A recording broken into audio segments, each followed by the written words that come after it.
Drinks Coach. Yes, this is the second part of my Leon Sandeman special. I wanted to do all 7 wines in one show, but actually there was too much to say. I think I got a bit too emotional. I don't think I garble-farbled. I don't think it was a real runaway wadsack on the wine tirade. I think it was right to stop. So that we can concentrate on these beautiful, beautiful things. So yes, we're going to start exactly where we stopped yesterday. A Burgundy, a Tuscan wine, a Claret, a Swartland Syrah from South Africa. Rarer than jaguars, that is. Right? If you see a leopard in the wild, you're more likely to see one of those than a bottle of Damascene Swartland Syrah. Trust. Okay, right. Where are we going to start? We'll start right here at the beginning. Yeah, Burgundy. I'm fed up of saying this. But Burgundy's really overpriced. It's really expensive. The wines that I want to drink at £100 cost £1,000. The wines that I think are deservingly £30 to £50 cost £100. And it takes some real experts to sort the wheat from the chaff, people that really understand it, that have relationships with growers. And that brings us to Charles Lee and David Porter at Leon Sandeman, who have all the contacts and all the skill and all the wisdom and all the experience to find something that actually feels like it's worth the money. Okay.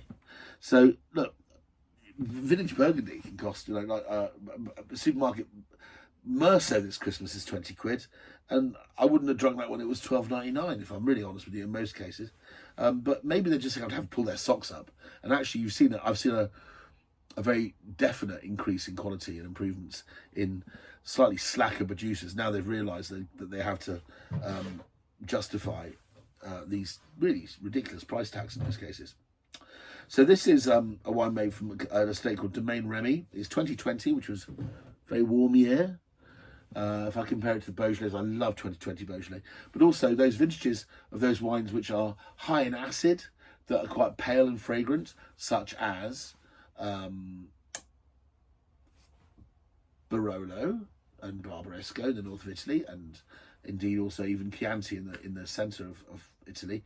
But also in France, there are some racier producers. 2020 in the Savoy was very, very good, and the Loire was wonderful. We're not screwing around there. This is £30, okay. I tasted a Chorley-les-Beaune, which is another village satellite, a bit like this, at Waitrose. And I remember tasting thinking, that's delicious. And then I looked at the tasting sheet, and it said £34.95. I went, ooh, swing and a miss. I'm sorry, but it was delicious, but it wasn't £35. That's not Waitrose's fault. Certainly not Xenia or anyone else, whoever bought its fault. They found probably the best Pinot Noir from Burgundy they could find that was less than £35. Just shows you what a laughable little business this is. Okay, so where are we here? Burgundy is famous for being the best Chardonnays and the best Pinot Noirs in the world, and a percentage of that phrase is true. Okay, and I think more with the reds than the whites, I would say. But people will disagree with that. You've got Burgundy at the top. You've got Champagne, and then you get into Chablis, and then you get into the kind of northern satellites, Saint-Brie, Hérency, Marange, things like that. And then you get into the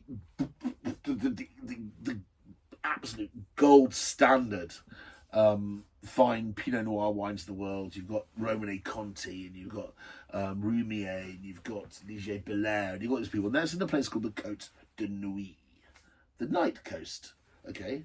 And that's the top bit of what we call the Golden Coast, or Côte d'Or. These wines are from the south bit, which is actually more about white wine in general, because it's where Musigny, Puligny-Montrachet, and Puligny-Montrachet, Chazan-Montrachet, Bienvenue, Batin-Montrachet, Chevalier-Montrachet, Batin-Montrachet, Meursault, all those wines, all those incredible white wines, certainly the finest expressions of Chardonnay on earth. Still, yes, frankly, if you can pay for them.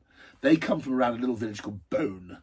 So you've got Côte de Nuit, which is towards Dijon, and then in the south, near the village of Beaune, you have the Côte de Beaune. Red wines in the Côte de Beaune famously are the ones that I most like, actually. I absolutely adore Volnay. Volnay is my favourite expression of Pinot Noir in the world. Volnay Cailleret, if I had to pick one. Pommard as well. Volnay is a more satin-pillowed version of Pommard. For people to say that Volnay is soft and feminine, which is an old way of describing it, are talking out of their arse. Volnay has an enormous amount of tannin in it. Pommard is a less plush expression of the same and produces wines that age extremely well. So the finest wines in Burgundy, as far as I'm concerned, aren't just, certainly red wines, aren't just the purvey of the Côte d'Or at the top, but I think that the wines, the red wines from the south, Chambon Musigny, Volnay Cailleret, Pommard Clos-des-Épinards, wow. But there are satellites around Beaune. Beaune has its own appellations. You've got Beaune, and you've got Beaune-Thion, Beaune Grève, and these are all kind of premium producing regions. They tend to be the red wines of super premium white growers. For example, Dominique Lafont makes Beaune at a price which actually, compared to his white wines, is a bit of a bargain. But they're not bargains because nothing is anymore. But then around them, there's Chorley-les-Beaune and Savigny-les-Beaune, which are two villages which by the way, les doesn't mean bones. It means les means by. So Savigny-les-Beaune and Chorley-les-Beaune are literally just going, we're Chory, but we're kind of Beaune. Is that okay? And it's kind of like by association. Some flavours rubbed off.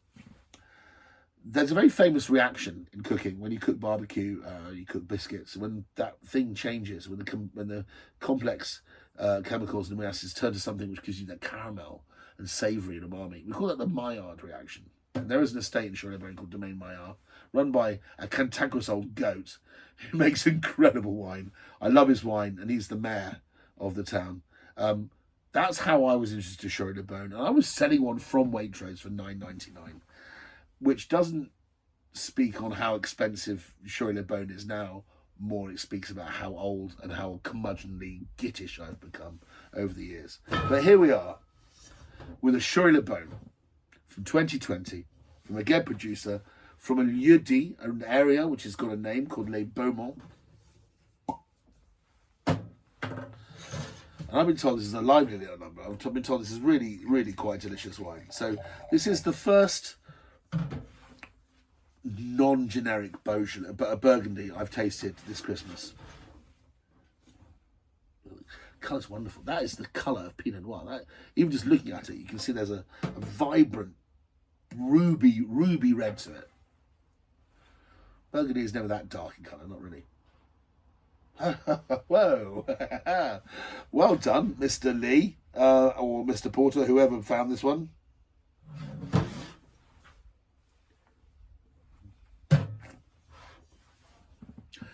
Very young.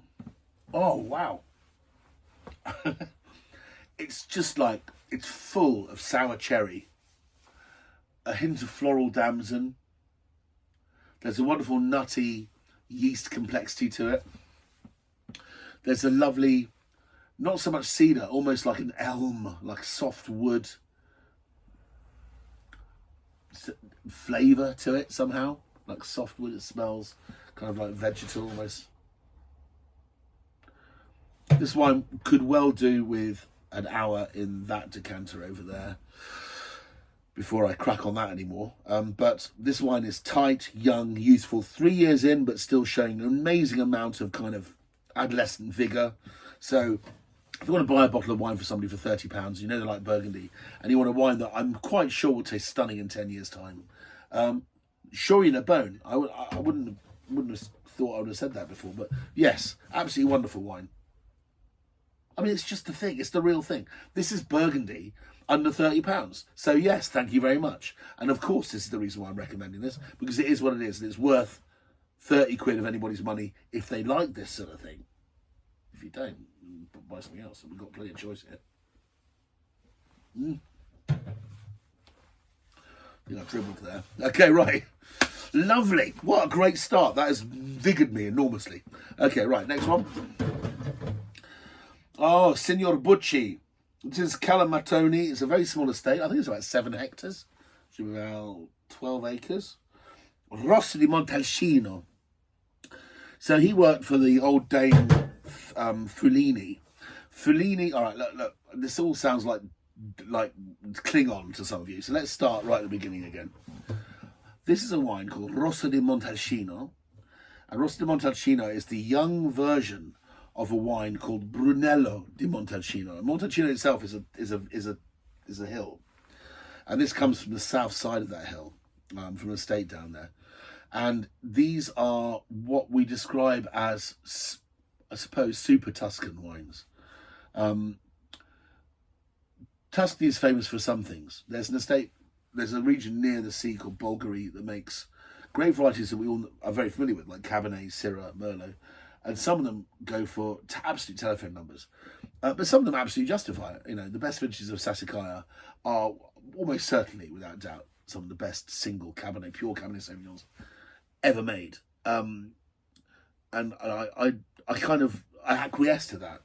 There are other people that think Ornellaia, which is the original OG bad boy, is better than Sassicaia. I disagree. So there's those conversations going on. But those are conversations you can have with other people that can afford to spend £500 on a magnum of wine. So I'm just lucky that I'm in the right business, because if I wasn't in this business, I wouldn't know what the hell those wines were. Okay, if you go inland in Tuscany, you get to Chianti. Now, I can afford Chianti, and we've seen Chianti. And most people think Chianti as a bottle of wine in a trattoria that serves slightly shit pizza with a gingham tablecloth and a bottle in this kind of ratafia basket known as a fiasco. Yes, indeed. The phrase, "what a fiasco," comes from that bottle. Okay. They don't use those anymore. And if you pick the top 20 or 30 Chiantis, you will find wines which are the measure of anything in the world in the fine wine environment, particularly with a ribeye steak. I don't think there's anything else in the world better than Tuscan wine with a ribeye steak, made from the great variety of the region, which is Sangiovese, or blood of the gods.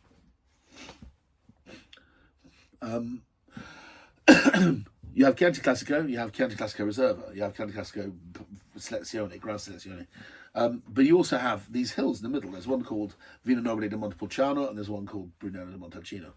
And they are somehow, they just have something else.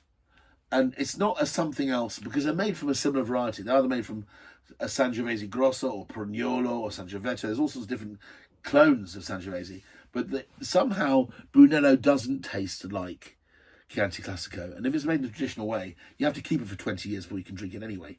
But there are producers out there that make sublimely elegant wine. I think the best Italian red wine I've ever had from Tuscany, which wasn't a Sassicaia, was the 2006 Fellini Brunello Montalcino, shipped by the very same Lee and Sandeman. So Charles Lee was responsible for me for drinking what I thought was my first great Brunello. And the wines are beyond sublime. Anyway, reason I'm telling you all this is finally to contextualise this wine, where Signor Bucci used to work for the winemaker of Fellini's mum, I think, who's also a bit of a doyen in the wine business. And although Fellini is famous for its elegance, along with one or two other very, very nice Brunellos, they're real money, hundreds of pounds, but they age for 50 years, no problem. This wine is, where it lacks maybe finesse, it has wonderful smile-giving extract. It's one of those ones, normally. 2021, not tried any 2021 wines from Tuscany yet. It's the right colour, it's quite pale, so I'm guessing it is Brunello or Sangiovese Grosso. What's the story behind Rosso di Montalcino?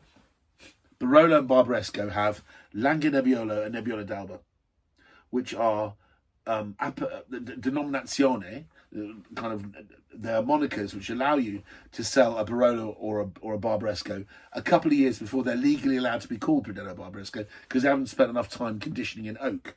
Because sometimes in cooler vintages those wines aren't good enough to create great Barolos and Barbarescos, so they're best drunk with less wood. It's the same with Chianti. You've got Chianti Classico, Chianti Classico Reserva. The Chianti Classicos tend to be the wines that you're supposed to consume a little bit younger.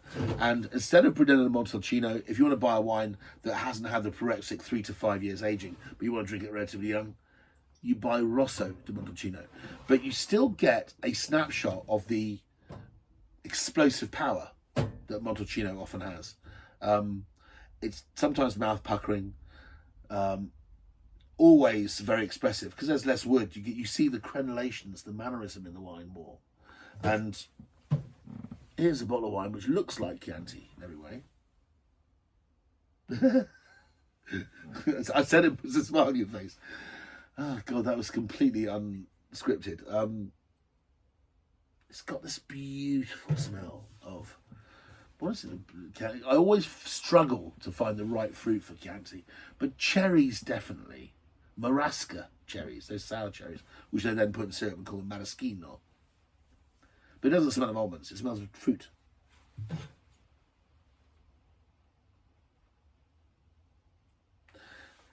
There's a bit of comfied rhubarb in there somehow. There's some vegetableness. That's not a word, is it? There's always the smell of pines. Have you ever been to Tuscany? You can smell cypress trees in the background of this wine. It's just there. You can smell the context of the wine. Hint of pine and mint. Dried red fruits. Cherry, definitely.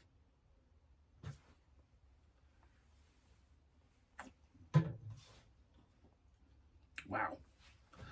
For a region that makes no cheap wine, this is a truly delicious example and would be the perfect lecturer's prop to show people the way into Tuscany, and particularly premium Tuscany like Brunello. This wine, I think, is substantially under £30, which is extremely rare. And it won't be forever. We're all quite certain that Collemattoni's wines will be more expensive in the years to come because he's only just been discovered.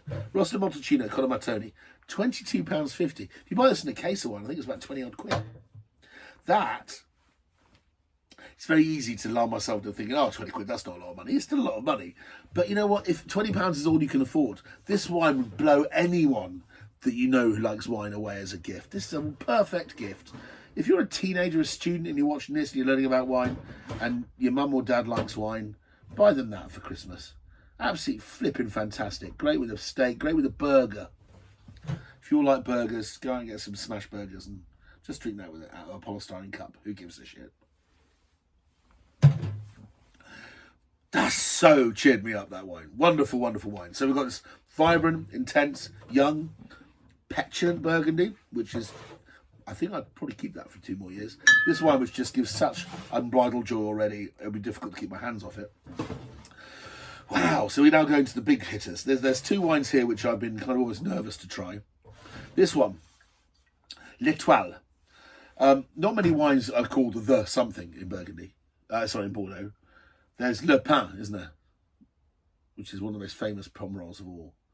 And that was owned by a Belgian called Jacques Tiempon and his lovely wife Fiona. He has brothers and sisters. He looked after my favourite Pomerol of all, which is Vieux Chateau Certain, which is now made by Francois Tiempon. There are other estates, and they've got an estate in Castillon, they've got an estate in Saint-Emilion. This is the new collaborative wine made by the Belgian barons of Bordeaux, which are the Tiempon family. This wine is from Lalande à Pomerol, which is one of the satellites around near where Pomerol is. Pomerol famously was a region that was selling its wines for a £5 in the 60s. Even Petrus, the world's most famous Merlot, which costs thousands of pounds on release now. Thousands. With my pocket money at school, I could have bought a bottle of wine and drank it. And some people will say, and I think it's fair to say it, that Hugh Johnson, with his wine companion, put them on the map saying, Bordeaux's full of wonderful wines. You've got wines in Lafite, you've got wines in Pauillac like Lafite and Mouton, blah, blah, blah. But I don't understand why the Pomerol wines aren't given more credit, because these wines, to me, in some ways, are just as good. And before you know it, people went, oh, he's right. And actually, Merlot, which is a difficult grape variety to not only make exciting, but to make it riveting,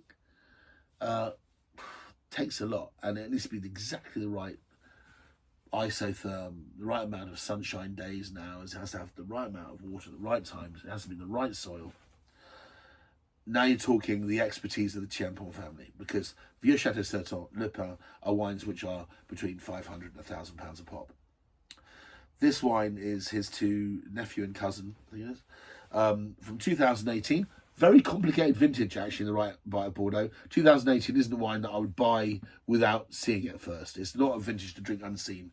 More reliable on the left bank, I think. But this wine is made from 80% Merlot, 15% Cabernet Franc, and 5% Cabernet Sauvignon. Yes, that's a classic blend. Not necessarily Pomerol, but in fact of Saint-Emilion Grand Cru. There's something about Merlot that if you put a tiny amount of Cabernet Franc in it, it's a bit like tofu and then adding truffles or something to it. Tofu is the texture. Tofu is the structure. It's the straight man. A small amount of something else and suddenly explodes into life. Wines made by the Chiempont family are notoriously expensive. They're not to be sniffed at. We know, I mean, 50 quid will buy you nothing, or buy you a half bottle of some of their wines. Okay, I'm just going to look at my list to see what prices have not been knocked out at. All right, I'm not going to say anything yet, because I haven't tried it yet. But okay, the Chiemponts are a wonderful family. They are very friendly, from my experience, and very nice people, and very knowledgeable. Jacques particularly, I went there with some guests, because they're desperate to try and find somewhere nice to drink in Pomerol. And lovely Fiona said, "Oh, I'm having coffee in Les-Beaune. I'll meet you at Le Pin." I went, Le Pin, wow, Le Pin's like this Bethlehem. Tiny, like 1 acre wine. A wine that spawned the phrase garagiste, which is a winery with a garage next to it, a galvanised shed, because that's all there's there. But the wine's becoming super cult, because it's this postage stamp of wine becoming so super expressive and powerful and bright. And that's what Le Pin is. They make a handful of... They make 2 barrels a year or something. No, maybe a bit more than that, to be honest. But nothing. But the wines sell out every year because they're so incredibly good. And Fiona said, "Come round with your group." I had a family from South Africa who make wine in Surrey, by the way. And we went to Le Pin, and Jack said, "Oh, screw it, let's open a bottle." Open a bottle? I've been to Le Pin to taste the wines before they were ready to drink at the Entrepreneur tastings, so I can write about them, script about them, and have an understanding of how good one vintage was from the other.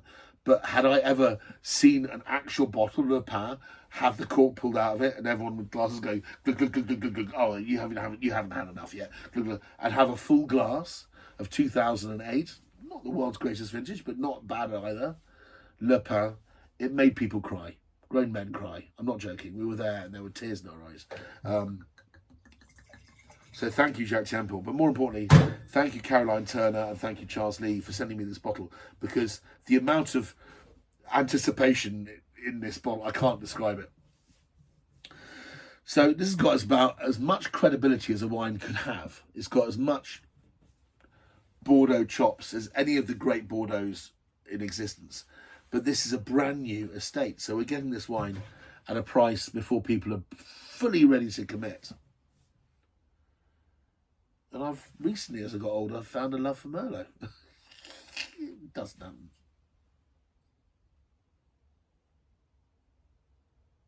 Oh my God. Charles, are you serious? This is amazing. Why wouldn't it be?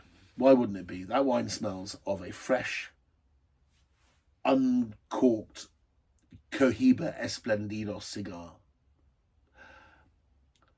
Beautiful berries, bright, fresh berries. Cedar.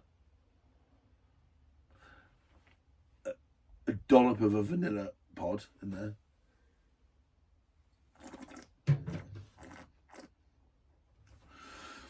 Gras, it's got richness and breadth. It's like a sea of foaming wood, savoury and fruit. The tobacco comes back. Holy wow, that's a fantastic wine. 40% alcohol, I've just seen that. I know I wasn't expecting it to be this butch, but it is. Wow, what a wine. So here we're drinking a wine which I wouldn't say is not just a DNA of great wines from Pomerol. It's from the satellite next door, Lalande Pomerol, which does have some very special sites, but they've obviously identified a site which is better than anything else. They wouldn't put their money. Why would they even waste their time and investment unless this wine had the opportunity to break the glass ceiling of Lalande Pomerol as it stands? Well, it's certainly better than any Fronsac or Canon Fronsac I've ever tasted. This is just world class right bank claret. How much would you pay for that? How much would I have thought it was worth if I didn't know? All right.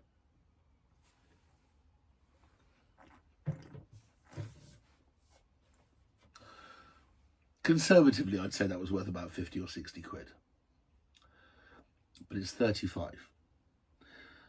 It's not a giveaway, but if you like claret, or you know somebody who does like claret, and you can't afford to give a gift to those people that can afford good claret all day, then give them this. It's something they won't have seen before, that when they taste will blow their tiny sweets. I'm telling you that right now.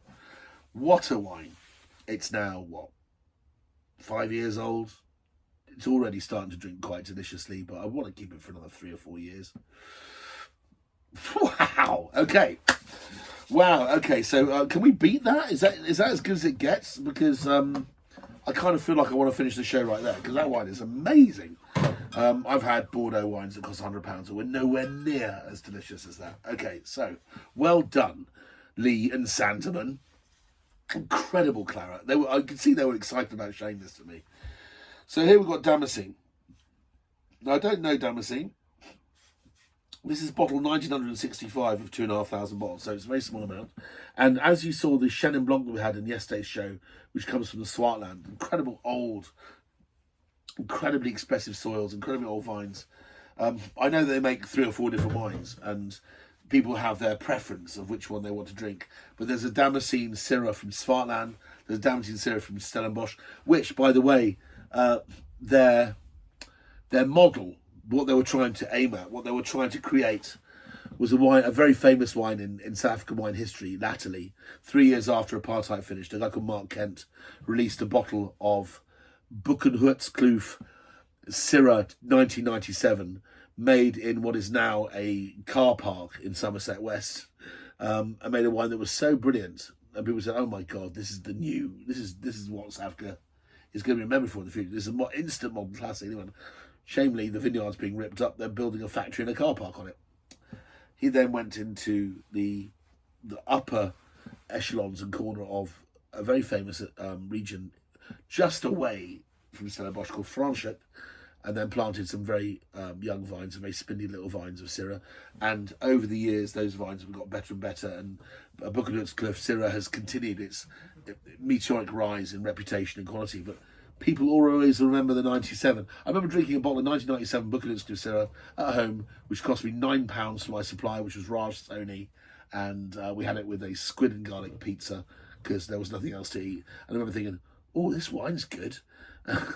My dad goes, "Where's this from? You say South Africa? Tastes like the Rhone." Anyway, that's all we said at the time, but little did we know that wine changed the landscape of Syrah in the whole of South Africa. Now, Swartland's really well known for parcels of incredible Syrah, grown particularly in shale and in granite. And people talk about this wine being kind of maybe their finest wine. It says on the back, less cult, more cultivation, which I love. And it's got this beautiful text label. It's got this really quite cool cork, black and white Damascene, which I love, mirrored. The great Tim Atkin loves this wine. He raved about this in his review. I think I gave it a gold star, 95 points. There are all sorts of wonderful wines I have tried made from Syrah, from particular single estates. Mark Kent of the aforementioned Buchenhutskloof has his own finger in the pie in a place called Porcelainberg, which is one of the greatest wines in the world, in my opinion, and stands side by side with Cornas in the Northern Rhone, selling for £200 without a question. Still a deal at under £100. Anyway. Oh, wow. Oh, wonderful. I wasn't expecting to be so bright. I was expecting to be more brooding than this. So you don't see wines this brooding. You expect wine from the Swartland to be more brooding than this, more kind of hawkish and heavy. Hint of capsicum, lovely Mayor lemon, not lemon, clementine orange about it, very juicy navel oranges, really refreshing on the palate. But then it's sewn through us gold threads of granite and stones, and it's textured and savoury at the same time.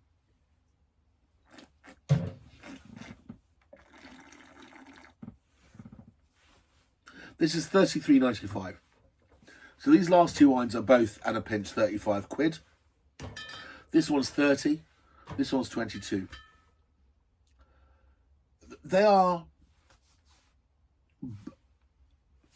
as much as it matters, as good a wines as you'll find on earth at those prices from those regions.